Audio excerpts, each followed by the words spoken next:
Alam taro kaifa fa'ala rabbuka itu mengandung sejarah.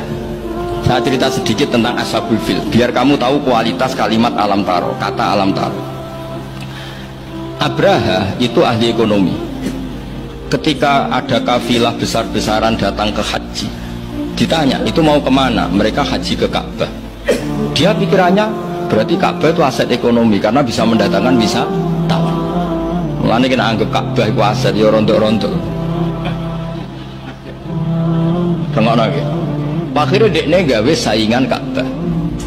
Tenggene kules ya, teng Son'a lah. Singkat cerita Ka'bah tandingan iki digawe min zahabin wa fiddatin wa rukhamin, pokoknya dari batu-batu mulia karena untuk menandingi Ka'bah sing terima watu ireng kotak. Sono wong Quraisy gak terima diisingi. Jadi kadang mau ngawur ya penting. Diisingi mergo Baitullah sing suci disaingi Ka'bah bal-bal. Jadi sekunane kuno wong apik dibajak, barang apik napa? Dibajak. Karena kan nek dadi wong top dibajak ya kudu rada rido sithik-sithik pancene semono. Sunahe ngono, sekunane kuno. Wareng diisingi gak terima terus dia bersumpah akan merobohkan. Ini terakhir pun sama rasa khawatir. Ini kan pun jam 10. Ini kita wonten waktu 10 menit. Setelah itu terus minta fil terbesar dikirimi sama Raja Najasyi. Dikirimi apa gajah, walhasil masuk. Ketika mau masuk di Muhassir, ada yang baca Muhassar. Itu Abra ini apa itu? Fil ini gak mau masuk. Ketika diarahkan ke Ka'bah itu barokah itu jerum. Kalau dialihkan dari Ka'bah dia lari. Singkat cerita dia mengumumkan bahwa dia datang tidak untuk perang tapi untuk apa? Merobohkan apa? Ka'bah. Tapi mulai dulu di mana-mana invasi itu pasti harus dapat uang, dapat jarahan. Nah yang dijarah itu diantaranya untanya Abdul Muttalib. Ini ruangno. Enggak terus ketok kualitas alam taro dibanding alfilu malfil wa ma'adroka malfil. Ketika sudah dijarah terus si Abraham ini orangnya baik, sosialnya baik, tapi kafir, tapi sosialnya bagus. Dia tanya, man sayyidu hadal wadi, orang tertua di sini siapa? Abdul Muttalib. Sayyiduna si Abdul Muttalib. Makanya lagi-lagi Nabi itu harus turunannya orang-orang baik. Muhammad bin Abdullah bin Muttalib itu selain orang baik itu sudah orang tokoh. Nah, ontanya Abdul Muttalib jumlahnya 100 itu diantara yang disita, yang dijadikan ghanimah oleh Abraha selain onta-onta yang lain. Setelah Abdul Muttalib datang di perkemahan siapa? Abraha. Itu wibawanya Abdul Muttalib itu menjadikan Abraha nggak berani karena Abdul Muttalib membawa Nur Muhammad SAW. Itu Abraha bilang gini, spontan ketika melihat wajahnya Abdul Muttalib, ganteng Abdul Muttalib dan wibawa. Anta Sayyidu Hadal Wadi, nah, anak Abdul Muttalib Sayyidu Hadal Wadi. Saya ketua di sini di lembah ini.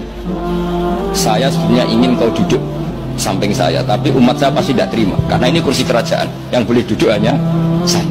Tapi saya nggak berani duduk di atas kamu. Saking wibanya Sayyid Abdul Muttalib. Akhirnya sama-sama duduk di bawah. Sudah hormat sedemikian rupa Abraha sama Abdul Muttalib, saking wibanya Abdul Muttalib. Makanya sarannya kiai ya kudu ono wibawane lha ben piye sawangane. Karena saulqi fi qulubil ladzina kafarur. Makanya Nabi ngendikan nusirtu birru'bi masirata syahrin. Saya itu punya wibawa yang radiusnya itu perjalanan 1 bulan. Ya udah boleh kiai kok ndak wibawa. Ora wibawa ya jaim lah, jaga image lah setidaknya supaya kelihatan wibawa.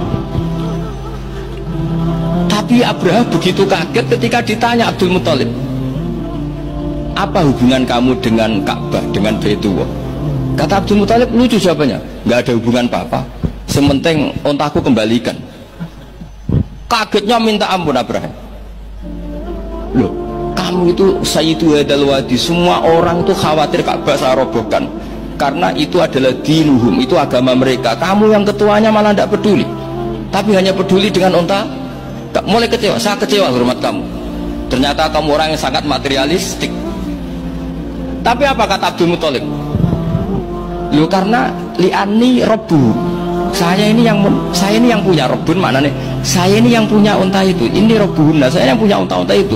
Wali anna lihadal baiti robban hamahu, Baitullah itu ada yang punya, itu udah urusan saya.